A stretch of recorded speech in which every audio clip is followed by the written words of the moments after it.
unaweza hata ukamuoa kama ni mwanamke. Sasa hapo binadamu Bwana Bakari tunauweka wapi? Maki sasa tunakwenda sawa sawa na unyama. Umeuchupa. Halafu hebu ifanye kinyume chake. Ikiwa mtoto kazaliwa nje ya ndoa lakini ni mwanamume, anaweza kumuoa mamake?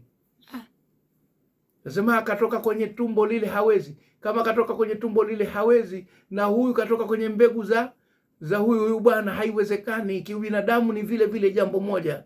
Wanachukua ile alwaladu lilfirashi walilahiri alhajar. Maneno ya Mtume sallallahu alayhi wasallam, anasema mtoto ni watandiko na mzinifu lake jiwe. Lakini hapa wanafikiri kwamba tandiko manake kakusudiwa mwanamke peke yake, kwamba mtoto huyu ni mwanamke tu, mwanamume si wake. Kwani huyu mwanamke kamzaa kwa miujiza kama Bibi Maryam alivyomzaa Nabii Isa? Kibinadamu tunasema kibinadamu hawezi kumuoa. Na ukianza kuiruhusu hiyo, athari zake Bwana Bakari zinakuwa kubwa sana. Inawezekana mtoto uliyempata nje ya ndoa akawa anafanana zaidi na wewe kuliko lolo mpata ndani ya ndoa. Hiyo ni mambo ya kibiolojia.